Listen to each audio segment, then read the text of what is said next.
Yo, this young lady right here is so many things, man. Not only is she a writer, she's a person that you definitely can't get away from on the radio because you're going to hear her bop one way or another. She also a boss. She out here getting it done. Ladies and gentlemen, one time for Money Long. What up, Queen?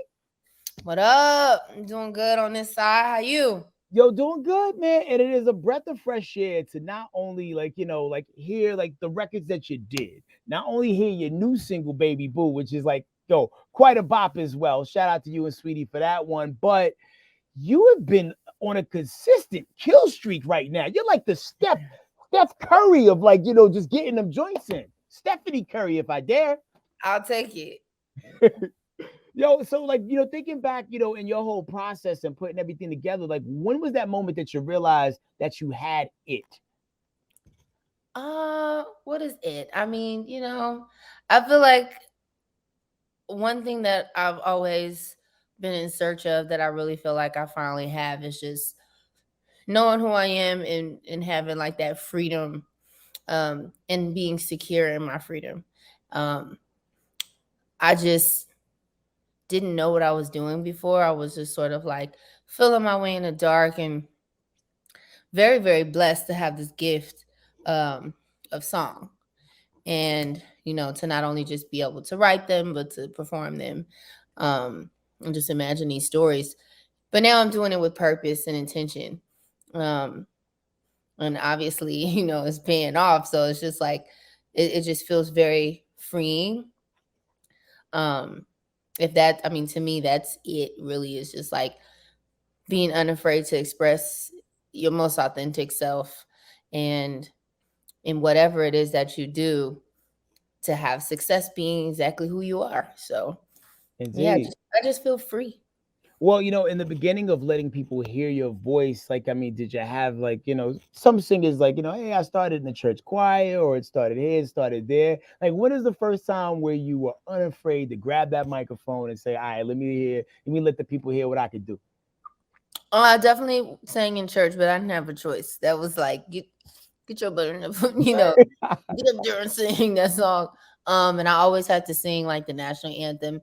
It was just like, oh, she'll do it, I sang the national anthem at my high school graduation. I was always singing at a wedding, at a funeral.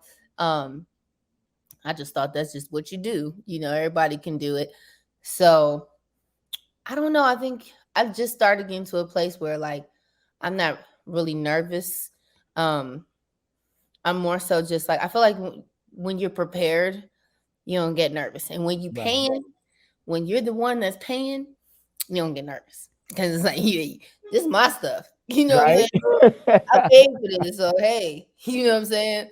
Um, it's just different when you're on somebody else's time and you just show up and you're like, that's how I used to be. Just like show up, no warm up, no rehearsal. Of course you're gonna be nervous because you don't know what's about to happen. Hmm. But now I'm just like, I rehearse a lot. I'm always uh super, super prepared. Like I know exactly what's about to happen. I got the stage plot. Like, it's just it's another level of presence and performance. So Well, that level of preparation, I mean, definitely equates the amount of success that not only you're seeing now, but you've been seeing, like, for a long time. So it's definitely good to see. And, like, I peeped that you're from Vero Beach, Florida, a place that I have never heard of before. I started doing research and looking you up. Now, for people, like, let's just say if you was on the Vero Beach, Florida tourist board, Money Long, how would you describe the area in which you grew up in, and like what are like some of the things to do in that area? Because like everybody knows about Miami, everybody knows about Orlando. What is there to do in Vero Beach, Florida? Vero Beach is a very quiet town.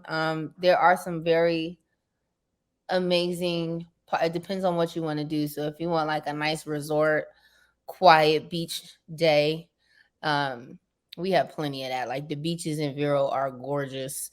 Um, I would say like me, we always want to go to the hood. We always want to get like some soul food. Um, so definitely like, on the other side of it's one of those towns like on the other side of the tracks, Okay. literally on this side of the train track. is the beach. On this side is the hood. So on the other side of the tracks, it's always gonna be a good barbecue, a good cookout in somebody's yard.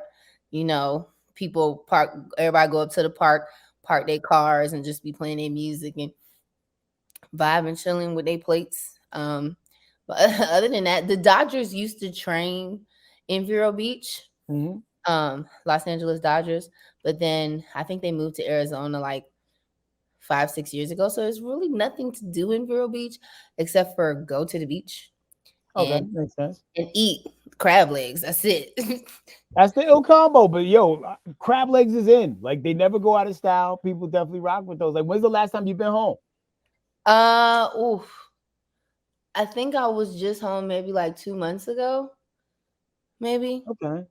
But just I was in and out. I was there for like 2 days and I left. But my parents come here a lot, and I really love Florida, man. Like I'm a Florida girl. The beaches in Florida are undefeated. I don't like the beaches out here in Cali. The water's too cold, right?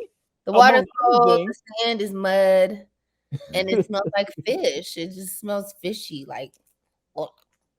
I've never enjoyed going to the beach on the West Coast. Like, I just actually came back from Florida last weekend, and like, yeah, like the water is a certain level of warm. The waves ain't too impulsive. Like, it's a special, special place. Like, when you go home, right? Like, with the newfound success that you have, I mean, and plus your name is Money Long. Is it hard telling people no when they ask for small amounts of money that they definitely know you have? I don't get nobody money. I don't. We don't do that. You shut that down straight from the gate. I just don't. I feel like I just give off that like, don't ask me for nothing. But That's good. it's on the other. So okay, it's two sides to that coin. Because I'm not like my mama didn't let me go nowhere. So I know like my family, my cousins, and like maybe just like 3 or 4 immediate people. Everybody else who just found out about me, I don't know, y'all. Don't come over here with Understood. that. Do not come over here with that. But like my family, I'll give them anything. If they need something. We last time we went home, my mom and dad needed new appliances. We just went and bought it. Like, very generous. But I don't get nobody's stuff for free. Like, The what game is to 50 be Cent sold, say? not sold. 50 What? Cent said, 50 Cent said, I work for everything I got. I'm not about to just give it to you. That you But said something I like there. You said something there. You said your mom didn't let you go anywhere. Now, why was this? Like, was it because you was a bad kid, or she was just trying to protect you from the world? She was just trying to protect me. I remember one time, I got asked to go to the movies for Valentine's Day. And I really wanted to go. And she let me get dressed in my pink and red. I did my hair. Oh, she took me to the movies. We got to the movies. She rolled the window down. She said, "Where this little boy, nappy head boy at?" So um, he came up to the window and was like, "Hey," my mom's name Sheila. "Hey, Miss Sheila." He had balloons. He had a little teddy bear, and she was like, "So what movie y'all going to see?" He was like, "Well, I was thinking I would let her choose." She looked at me and she was like, "Okay, 1 second." She rolled the window up. She said, "Y'all," I guess she thought we was trying to be slick. He was just trying to be sweet. Yeah. No, she let him walk up to the front. We sat there for a second. She started driving. She rolled the window down. She said, "Okay, I brought you to the movies now. Let's go." And drove off. And listen, I was sitting there looking out the window and one little solitary tear fell down my. I'm like, why would you? Oh my god! And the boy was standing there with the balloons. He was like just traumatized. So I never asked to go anywhere after that. Um, she just didn't want anything to happen to me. I wasn't allowed to do sleepovers, Wow. none of that. But I'm actually glad because that's less people that I gotta, talk to. Like, Understood. Okay, because like sometimes when you're a creative, you do need your space away from people so the ideas and the thoughts can flow and go. Now, based off that personal experience that you just discussed, did that ever turn into a song, or was that ever the foundation for something that you used as connective tissue to put something together? no, I tend to block out those traumatic things from my childhood. Because I have a lot of stories like that. But no, maybe I should. It might go in my biopic one day down the line when I have a movie about my life. The way you told the story, it was so visual. In my head, I picture you driving away, and you also seeing the balloons fly away in the air in the rearview mirror because he was hurt. Yeah, It was that'll be for dramatic a cinematic dramatic effect.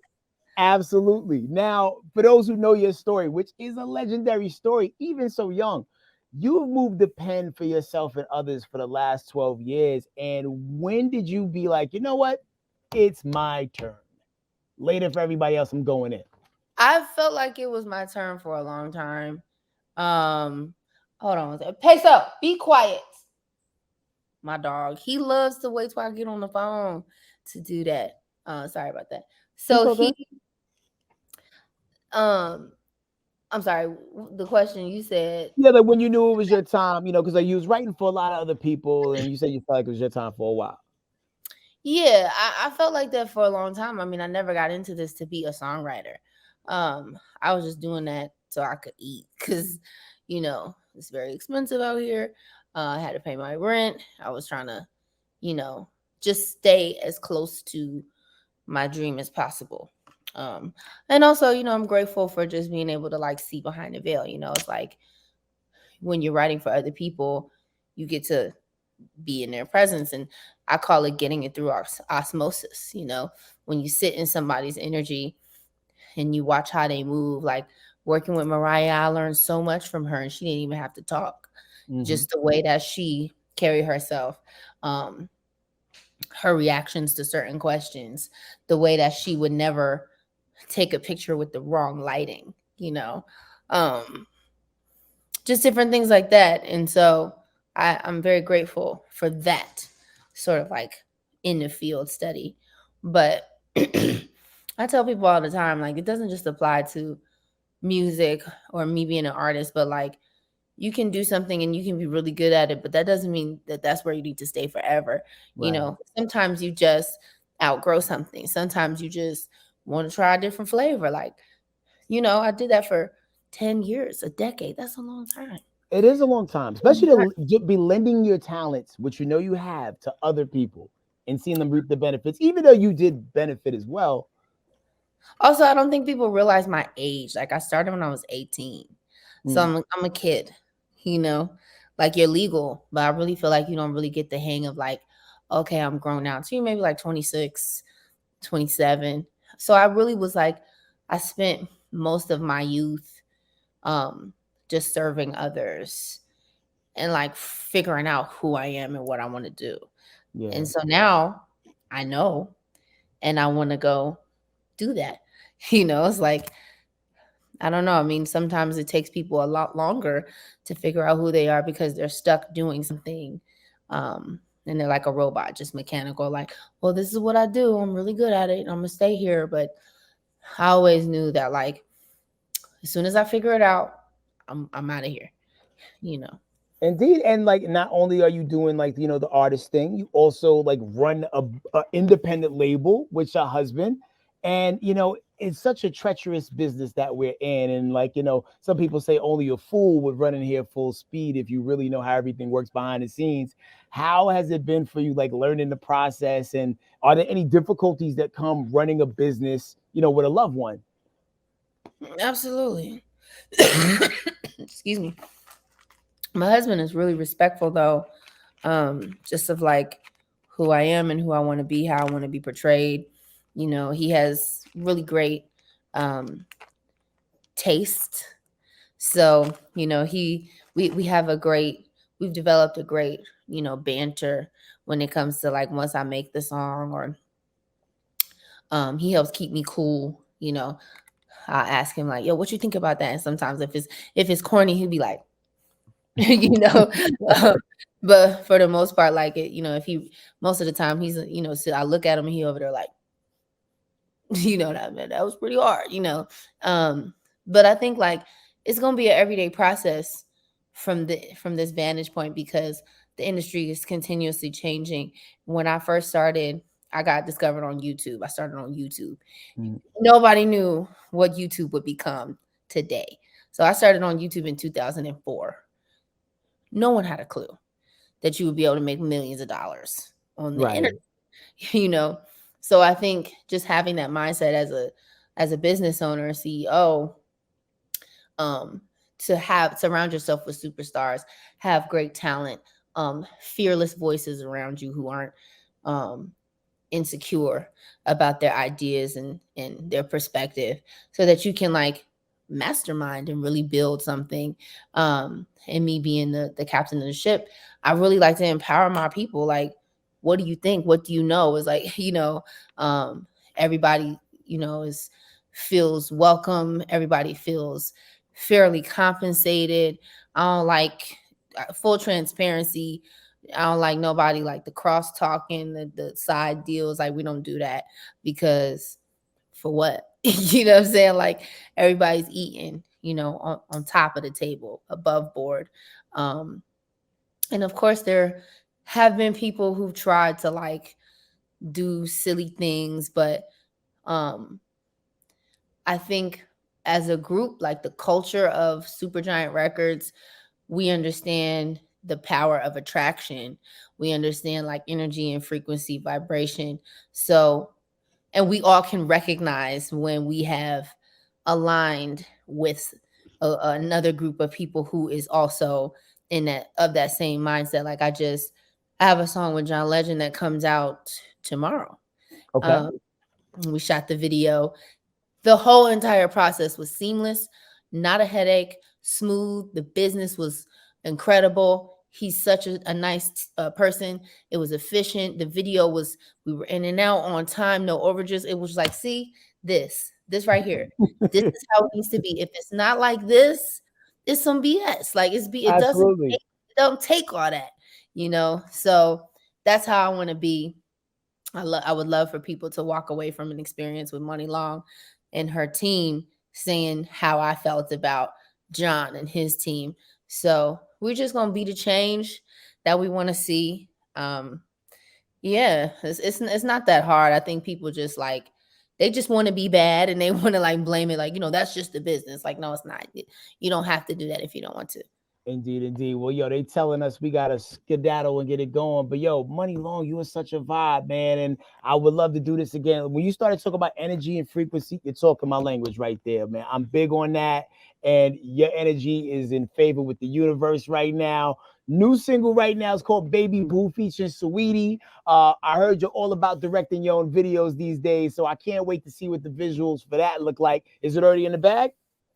We're working on it. I think we shoot it in 4 days. So Okay. Well, I can't wait for the world to see that. We got your back 1,000% and keep that money coming in long. Yo, love to see it, yo. thank you. Have Much a great love, yo. day. You have a Bye greater bye. one. Peace. We are the morning hustle.